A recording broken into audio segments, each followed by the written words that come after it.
Hey there everyone, this is Jessica from DomesticatedMe.com. If you're new to my channel, welcome, bienvenidos. My name is Jessica Flores and I am a beauty-obsessed, fashion-loving, DIY project-making Latina mom from New York City, and I blog and vlog at Domesticated Me. Today I'm sharing my top 5 Poshmark tips. If you're unfamiliar with Poshmark, they're basically a consignment app that you can download right to your phone to sell your items.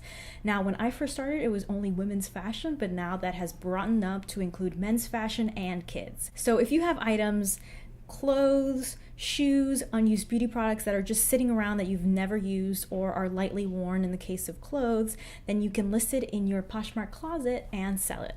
Now, I've been a fan and a user of Poshmark for many, many years. In fact, I started my account within the first year of Poshmark being out. The best thing about Poshmark is that it's not just a consignment app, it's a community. I've gotten to know so many other users over the years, and it's one of the reasons why I've become so addicted to it and love it so much. I'd like to thank Poshmark for sponsoring today's video. Use my code below to sign up and get a $5 shopping credit added to your account. Now, over the years, I've made a good amount of money selling items that I actually never wore, still had tags on, or haven't worn in a long time, or decided it just wasn't my style, it didn't fit me correctly, and I just couldn't return it, or just something that I loved but haven't used and I wanted it to go into the hands of someone who would use it and appreciate it. So that includes dresses, that includes designer shoes. In fact, I have several designer shoes still available in my closet. I will link to it below in case you are interested. I'm talking about Louboutins, let's see, Prada. Check out my closet, it's good. So if you're like me, there's probably a few items in your closet that you are not using, that still have tags on it, that you couldn't return, or you've worn it and you want to move on. When I presented at PoshFest, which is a Poshmark conference, annual conference that they've had it in a few cities. I went to the second one. I spoke at the second one in San Francisco, which was great. I talked about living like a blogger. If you want to feel like a fashion blogger but don't have the budget to constantly change your wardrobe, this is how you do it, you know? This is how I do it as a blogger and YouTuber. I'm wearing this top on YouTube right now.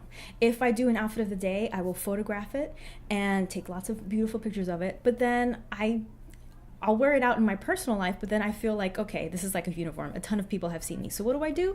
I'm gonna list it in my closet and someone else can enjoy it and love it. And then with the money that I make, I can buy another top. And that way you have this revolving closet, a blogger closet, if you will. So that is Poshmark. That is why I love it. And now I'm gonna share my top 5 tips on how to win at Poshmark. Okay, so you've started an account, you've opened your closet, now you're ready to start listing some items. You have to take clear, well-lit photos of your items. Now, you don't have to go as elaborate as some people. You don't have to, spread rose petals around your ground to beautifully display a top. You don't have to do that. You can, obviously you can, but you don't have to do that. But they, at the very least, just have to be well-lit, focused photos. Natural lighting is the best lighting. Again, you don't have to get so elaborate, but if you take a clear photo during the day near a window, that is like the best lighting. Again, you don't have to hang it up in some beautiful display or do some amazing flat light. You don't have to. That's always a plus. That's always nice, but you don't have to. But at the very least, it has to be focused and it has to be well lit. And also, it's best if you take multiple photos of your items. So when I am selling, whether it's a top, a pair of shoes, I take a photo of it in every angle. When I started, it was just 4 photos, but now you get 8 photos, if I'm not mistaken. So use advantage, take a photo of the front, the back, the sides. If they're shoes, make sure you get the bottom, make sure you get the heel height. Give a clear depiction of what this item is and the condition that it's in. Stock photos. Now, you can use stock photos. It's sometimes helpful to see what the product is meant to look like or how you're meant to wear it, but don't let that be the only thing in your listing. I want to see the product that you have in your possession so that I can see that, number 1, you have it, and number 2, what the condition is. If you just use stock images, you are going to get people who are going to ask you for photos of the actual product. So just don't waste time and do it all at once. Do it all from the very beginning. Tip number 2, be as descriptive as possible. I'm talking about color, material, condition, all of that. You get a nice chunk of space in that description box, so make sure that you include as much detail as possible so that the person who's purchasing your item knows exactly what they're buying.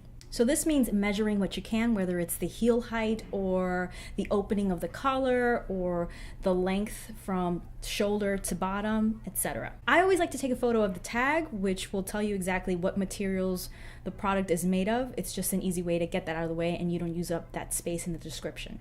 Be honest and realistic about the condition. I've seen people who list something as almost new, but it has a tear or it has a stain or it's damaged in some way. It's like, that's not new.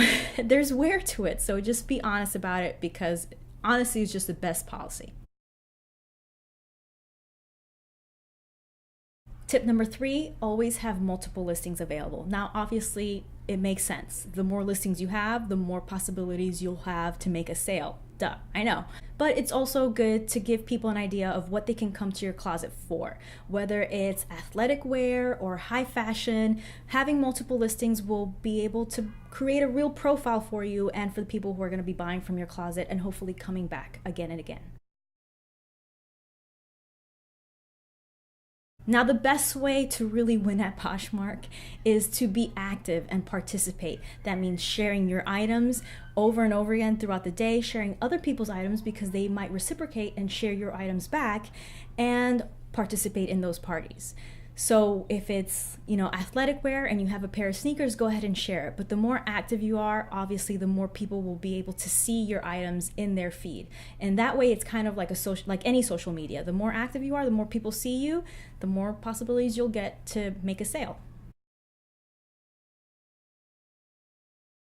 My last tip is to always price appropriately.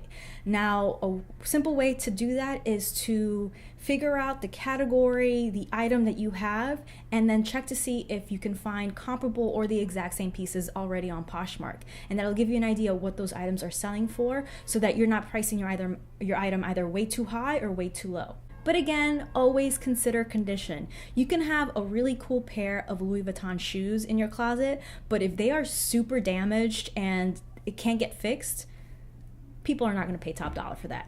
Makes sense, right? Now here is a bonus just for you guys. Consider having a signature look. Now this will take some extra effort, but sometimes it's really worth it. For example, there are a number of closets that when I see a photo of an item in my feed, I know exactly whose closet that is because they take photos in the same way every time. So that really helps you stand out among all the other millions of users on Poshmark, and it's good for reoccurring purchases. If people know you and they know what they can get from your closet based on all your other listings, and if you have like one uniform look to your closet, is just going to make you stand out. All right, those were my top 5 Poshmark tips, plus an extra bonus tip in there for you. If you have any more questions about Poshmark, or if there's something that you're not sure of, or you need advice, please let me know in the comment section below. I always love to help out whenever I can. If you like this video, please like and share, and don't forget to subscribe if you're not subscribed already. Click that little bell icon so that you're notified as soon as my videos go out. I make new videos every single week, so make sure that you are subscribed so that you can stay tuned to the latest. Thanks so much for watching. Till next time. Happy poshing!